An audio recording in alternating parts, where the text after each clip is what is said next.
حلويات جديده وحلوه قوي، عباره عن كوبايه رز ناعم مالناش دعوه بيها دلوقتي، كوبايتين سكر، كوبايتين ونص ميه، معلقه صغيره عصير ليمون او ملح ليمون، فصين مستكه، مستكه بما انها غاليه لو مش موجوده هنا مش مشكله. عندي سكر بودره، سكر بودره ده عشان العجينه ما تلزقش مني هو النشا، احنا عارفين طبعا زي الملبن. عندي قشطه وميه ورد، القشطه لو غاليه شويه بقدر ان انا اعمل شويه مهلبيه واضرب شويه كريمه، لو عندي بريسيسور ماشي، بضرب الكريمه وابتدي انزل بالمهلبيه او كريم باتسري واحشي بيه، مش مشكله تبع ظروفي الماديه، ولكن هي بتتعمل بالقشطه عشان في ناس بتغير على لغه بلدها، لغه بلدها، الالمان مثلا والمصريين وكل دوله يعني بتغير على لغه بلدها، في ناس بتغير على الوصفه بتاعت بلدها، في ناس بتغير على حاجات معينه. فانا لقيت ان يعني الشعب الجميل الجزائري بيغير جدا، وده شيء عظيم على وصفاته، فانا ما بقولش لا، بدليل انا مصمم ان انا اعملها. الانسان لا يعجب بشيء ويتكلم عليه زي الاهرامات وزي الا لو كان الشيء ده جميل، من كتر اعجابي بيكم بتكلم وبعمل وصفات كل الناس تعرفها. هنبتدي نعمل ايه؟ هنبتدي ننزل بالميه والسكر، مش هزود الكميه قوي عشان الوقت الهواء بيبقى صغير، قد الميه والسكر هيغلوا. بعد ما بيغلوا بديهم ملح، الليمون، ولما يقعد شويه يعني يوصل للون قبل الاصفرار، يقعد شويه، ببتدي ان انا ابل دي الرز ده بشويه ميه وانزل اربط الكلام ده. خلاص يا جماعه، وهنشوف الدنيا فيها ايه يا حاجه هانم. اهلا بحضرتك استاذتنا الغاليه. بحضرتك ازاي ما منور عليك يا ست والله. الكل، الله يحفظك ويبارك لي في عمرك. وحشتنا ده انا قعدت 3 4 ايام ندور في التلفزيون عشان خاطر نوصل لحضرتك. ربنا ما يحرمني من ذوقك ابدا ست الكل، الله تسلمي لي. يخليك حضرتك. طب معلش حضرتك حاول الاتصال بينا تاني، واهلا بيكي واهلا بالاتصال. ويا جماعه عايز اقول لكم على حاجه، انا وصل لي شعوركم الطيب دوت قوي قوي قوي، بس عشان احنا ما كلفكمش كتير في المكالمه او كده، نمنع انا كمحمود الراجل الغلبان الطيب، امنعوا اي شكر فيا، وصلني شكركم وصلني افضلكم عليا. شيف محمود عايز الوصفه كذا كذا، شيف محمود عيد دي، شيف محمود ازاي نعمل اللحمه البانيه، شيف محمود ازاي نعمل البفتيك، الفراخ، الفته، نتكلم في الاكل. ده بيزعلكم مني؟ والله ابدا. الفراخ البانيه، سكالوب بانيه، خلاص نتكلم في الوصفات. انا كده، انا راجل بموت في، بنام بحلم بشغلي. كلم شيف محمود الوصفه دي ايه، احفظوها بقى الله يكرمكم، ربنا يخليكم ليا، شغل شغل. طيب وبعدين يبقى احنا هنا عملنا السكر، هيقعد معايا، هيبتدي يقعد معايا بعد حدود مثلا 3 4 دقايق، هيبتدي يتقل معايا، ابتدي اربط بدقيق الرز عكسنا هنا في مصر، ونبتدي ندي ميه الورد والمستكه لغايه لما يتقل معايا، وهنفرشه على صينيه مدهونه زيت وسكر بودره. خلصت القصه. مقاديرنا ايه في المنقوشه بتاعتنا او الصفيحه بتاعتنا؟ مقاديرنا ايه؟ ننزل بمقاديرنا كده يا استاذنا الرائع، مقادير العجين عشان تبقى الدنيا كده هاديه معانا تماما. المقادير بتاعتنا بصوا عشان اريحكم واريح قلبكم، لان الاسبوع ده انا هعمل حواوشي وهستخدم، لازم كل يوم في الشهر الكريم وفي الصيام معجنات. احفظوا العجينه دي، خلوها ثابته معاكم على طول، اللي هي نص كيلو دقيق، والاخت الغاليه اللي حلفتني باولادي ولا تحلفيني الا بالله طبعا، ان نص كيلو دقيق ده في حدود مثلا ممكن كوبايتين ونص لو كان مج كبير، لان الكوبايه 200 جرام ديق، معلقه كبيره خميره، معلقه كبيره سكر، نص معلقه صغيره ملح، معلقه كبيره زبده، و قد ايه ميه؟ قد ايه ميه يا استاذ احمد؟ بليز نرجع لورا تاني شويه كده. طيب النص دقيقه، طب حط لنا بقى 250 مللي ميه، نص دقيقه ميه لازم طبعا، قاعده ثابته. خلاص دي بتبقى غلطتي انا يا جماعه. هنبدا دلوقتي نحط الدقيق، نرجع تاني المقادير تاني يا استاذ احمد عشان الجماعه اللي بيتصوروا، وهقول الحشو وانا مع حضرتك حالا.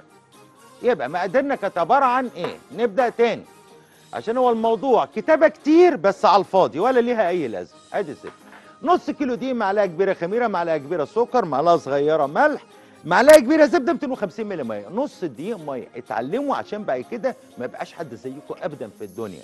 ده العجينه. الحشوه بتاعتنا عباره عن ايه يا شيفنا؟ ما تزهقناش وخلص. ها عباره عن ايه؟ ها يا استاذ احمد؟ عباره عن ما انا معاك. لا، ما انا النظر الحمد لله دلوقتي. ربع كيلو لحمه مفرومه. اللحمه المفرومه يا ريت تكون ملبسه في اي حشوات يا جماعه. دي بديها طماطميه مبشوره، بديها بصلايه مبشوره، بديها ملح فلفل اسمر، يا ريت ممكن معلقه، بصوا، ممكن معلقه زبادي، ممكن معلقه طحينه، ممكن معلقه سماق، ممكن معلقه دبس الرمان. اشيل ايه؟ خلاص يا جماعه الخير. وعندي الجبنه الموزاريلا، عفوا، عندي الجبنه الموزاريلا. ظروفي عاليه شويه، جبت جبنه حلوم مالناش دعوه بيها، انا عارف كيلو معدي فيه. خليني في الموزاريلا. اللحمه المفرومه حطيت عليها الطماطم المبشوره، ممكن معلقه صلصه، بصلايه مبشوره، ملح فلفل اسمر، ممكن معلقه طحينه، معلقه سماق، خلاص، ومعلقه زبادي. خلص الموضوع بتاعنا. استاذ محمد اهلا بحضرتك. العجينه اللي انا عجنتها خمرت معايا ايه؟ يا استاذ محمد اهلا بسعادتك سيد الكل. اهلا بسعادتك سعاده الباشا. اهلا بمعاليك، تحت امرك. كل سنه طيب. وسعادتك بخير يا سيدي الكل. بتعمل ايه يا باشا؟ الله يكرمك. امرني امرني يا معالي الباشا باي سؤال. حضرتك عاوزين نتعلم عمل الكبسه السعودي. والله بكره انت ابن حلال، الله يكرمك. بكره اعتقد بكره ان شاء الله عندي طبعا اكم من مرات اتعملت من شيفات عظام طبعا، ولكن اعتقد بليزه يا ياسمين بصي كده منيو بكره فيه كبسه. طب تسلمي لي يا ياسمين. ياسمين بتقول لحضرتك في بكره كبسه الفراخ ان شاء الله باذن الله، وانا تحت امرك. ركزوا معايا يا جماعه. العجينه خمرت معايا اهي اللي انا بعجنها. ها ايه الاخبار؟ اخباركم ايه؟ صعبه؟ وايه يا فارس اللي يشوفكم يقول عليكم صايمين؟ اقول لك ولع الفرن ما تولعوش. وانت يا بنوب انت اللي صايم يا بنوب. حبيبي يا بنوب. وادي كده. ها ايه الاخبار؟ وبعدين ركزوا معايا عشان يبقى شكلكم قصاد ضيوفكم، وده غصب عن، مش عايز اقول عن عين اي حد، شكلكم يبقى احسن من اي حد في الدنيا. مفيش حد زيكم ابدا. بصوا هنا التشكيله هيجي بالنا استاذ احمد، وازاي عملنا التشكيله ديت. هعمل لكم واحده لحمه وواحده جبنه سريعا. ايه الاخبار؟ اهو. ابتدينا نجيب الجبنه اهي. انا مش هعمل اي حاجه لما حضرتك ترجع لي. العجينه اتعجنت تمام، برافو عليك شيف محمود. والميه تمام، ارفع كده اهي. ادي العجينه اهي، هنسيبها ترتاح شويه. انا مش انا عارف اللي بيشتغل معايا بيتعب، حقك عليا انا. ادي الجبنه الموزاريلا اهي. وادي اهو جبنه كده. بصوا بقى بجيب كده الطرف اهو، واهو كده. ها وكده بصوا اهو، ركزوا معايا. ايديا ابتدت تلزق، ادي دقيق، واهو. ها واهو. ها واهو. اهو. ايه الاخبار؟ ها تمام؟ بقت عامله زي البوجه. اقربها لسعادتك. خلص الموضوع بتاعنا على كده. ها يا ست ام احمد اهلا بحضرتك استاذتنا الغاليه. محمود ازاي معاليكي انت؟ تسلم ايديك، صوتك بعيد قوي. ازاي سعادتك يا ست الكل؟ اهلا بيك، تسلم ايديك يا شيف محمود. الله يحفظ سعادتك. الله يخليك. لو سمحت يا شيف محمود، كنت سعادتك حضرتك تأمري. عملت تورته زبادي بالكراميل. كان فيها 100 جرام كريمه. ال 100 جرام كريمه دي ايه؟ كريمه ايه؟ بصي الكريمه ديت كانت كريمه بودره، حطيتها من غير ما اضربها خالص، لان كريم شانتيه خام. ليه بقى؟ كويس السؤال ده حلو قوي. لان الزبادي فيه ميه، فهي شربت الميه اللي موجوده فين؟ في الزبادي. برافو عليكي. تمام. انما وممكن احط كريمه اللي هي كريمه الطبخ العاديه، او كريمه الحلويات عفوا، كريمه سايله، كريمه لباني.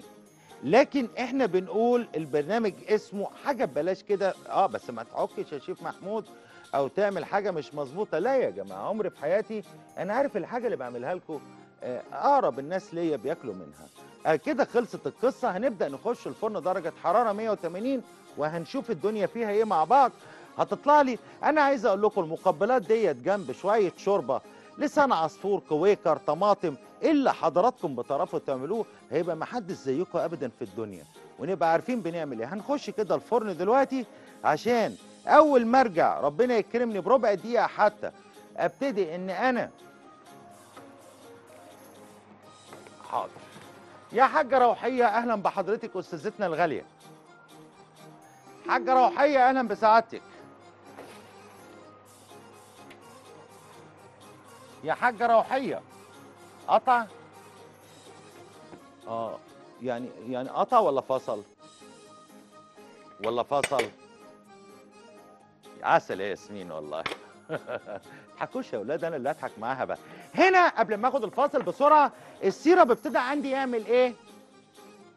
ابتدى يتقل. محتاج 10 كاميرات، انا عارف، حقك عليا. حقك عليا. هو ايه؟ هو ايه ده يا استاذ احمد؟ بقول لك محتاج 10 كاميرات، حقك عليا. هنا لا يا حبيبي تسلم لي انت. هنا هنزل في السيرب. السيرب ابتدى يقعد عندي. هبتدي انزل بفصين المستكه. الله، هو ده. وبعدين هنزل بسنه ملح ليمون يا حاجه روحيه. ازيك يا شيخ محمود؟ وادي ميه الورد. زي ما عليكي انت يا ست الكل. الحمد لله بالسلامه يا شيخ محمود، والف سلامه ليك. الله يسلم لي عمرك. مليون سلامه ليك. الله يخليك يا رب، تسلمي لي، ربنا ما يحرمني من ذوقك ابدا. الله يخليك ويخليك لولادك يا ابني. الله يخليك يا ست الكل. وفي بيتك وفي ولادك. ربنا يخليك. كل سنه وانت طيب، وربنا يديك الصحه يا شيخ محمود. الله يخليك يا ست الكل، ربنا ما يحرمني منك يا حاجه روحيه. انا بتصل عشان اقول لك بعيد عليك وفرحانه ان انت رجعت القناه تاني وزي الفل، وربنا كده يديك الصحه ويبعد عنك المرض. الله يخليك يا حاجه روحيه، دايما يا رب ربنا يديني الصحه واقدر اخدمكم يا رب. تسلمي لي، ربنا ما يحرمني منك. قبل ما اخد فاصل عايز اقول لكم في 10 ثواني ان انا هنا سقطت. كان ممكن بدل ملح الليمون ان انا انزل بايه؟ بعصير ليمون. ودخلت المناقيش بتاعتي في الفرن. ههدي النار بس عليها شويه كده اهو عشان تبقى العمليه تمام. وهستاذن استاذ احمد، استاذنك يا استاذ احمد، ناخد الفاصل دلوقتي طالما خلصنا صنفين، والصنف الثالث ارجع له. ده لو حضرتك سمحت لي يعني ان انا اطلع فاصل، مش عايز بلاش. طيب فاصل واعود لحضراتكم.